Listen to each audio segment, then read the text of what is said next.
जय शिवराय हो सोलापूरकर. तुम्हाला तर माहितीच आहे निकिताचं लग्न आहे. मागच्या ब्लॉगमध्ये तिच्या पाठवणीचा ब्लॉग बघितलाच असेल. आलो मग तिच्या सासरी. एकाच दिवशी घुगड, हळद, गोंधळ एकाच दिवशी होतं. गावाकडच्या पद्धतीने त्यांच्या सगळ्या विधी चालू होते. मी आणि स्नेहा फक्त बघत थांबलो होतो. आंघोळ वगैरे घालून नवरा नवरीला घुगडाच्या पूजेला बसवतात इथं. निकिता आणि भैया पूजा करत होते इथं. माझा आणि स्नेहाचा घुगड बघण्याचा फर्स्ट टाइम होता. त्यामुळे मी आणि स्नेहा एवढे घाबरून गेलो होतो की काय सांगायलाच नको. घुगड काय असतं तुम्हाला माहित असेल तर मला कमेंट करून नक्की सांगा. घरातली पूजा झाल्यावर बाहेर आले. इथे छोट्या मुलापासून मोठ्यांपर्यंत सगळे घुगड टोचून घेत होते. मग गावच्या मंदिराकडे जाऊन सगळे हातात घुगड घेऊन नाचतात. दुपारी घुगड वगैरे सगळं झालं. मी स्नेहा संध्याकाळी हळदीसाठी तयार होऊन बसलो होतो. तेवढ्यात नवरा नवरी मंदिरला जाऊन आले होते. तेवढ्यात हळदीचा कार्यक्रम चालू झाला होता. मी पण निकिताला आणि भैयाला हळद लावून घेतली आणि छान छान फोटो काढून घेतले. मी आणि स्नेहा पण 2-2 बोट हळद लावून घेतलं होतं. हळद म्हणजे नाच गाणं आलंच. मग चालू झाला की आमचा राडा. सांग तुझा राजा, तू मला बनवशील का?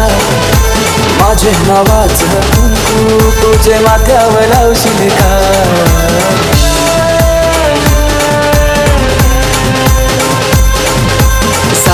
सांग तुझा राजा, तू मला नाचून वगैरे झाल्यावर निकिता आणि भैया इथं गोंधळाच्या पूजेला बसले होते. इथं गोंधळ चालू झाला होता. पूजेला बसलं तरी यांचं बडबड काही संपतच नव्हतं. नाचून नाचून खूप थकलो होतो आम्ही. खूप झोप येत होती आम्हाला. दुसऱ्या दिवशी म्हणजे लग्नाच्या दिवशी सकाळी सकाळी उठून आम्ही फ्रेश होऊन चहा पित होतो आणि एकत्र नाश्ता करून घेतलो. त्यानंतर एवढं गडबड चालू होती की मला व्हिडिओ क्लिप्स घेण्याचा वेळच नाही भेटला. मी डायरेक्ट अक्षराचीच व्हिडिओ क्लिप्स घेतली. निकिता एवढी गोड दिसत होती की आमचीच तिला नजर लागते की काय असं वाटत होतं. त्यानंतर नवरा नवरीला पण जेवायला बसवले होते. इथं जेवायचं कमी आणि फोटो जास्त चालू होते. आम्ही निकिताच्या करवल्या म्हणून गेलो होतो म्हणून निकिताच्या सासरवाडींनी आमची पण ओटी भरली होती. खूप उशीर होईल म्हणून आम्ही पण निघत होतो. निकिताला आणि भैयाला बाय करून निघालो आम्ही. जर तुम्हाला माझा ब्लॉग आवडला असेल तर लाईक शेअर फॉलो नक्की करा. भेटूया पुढच्या ब्लॉगमध्ये. बाय.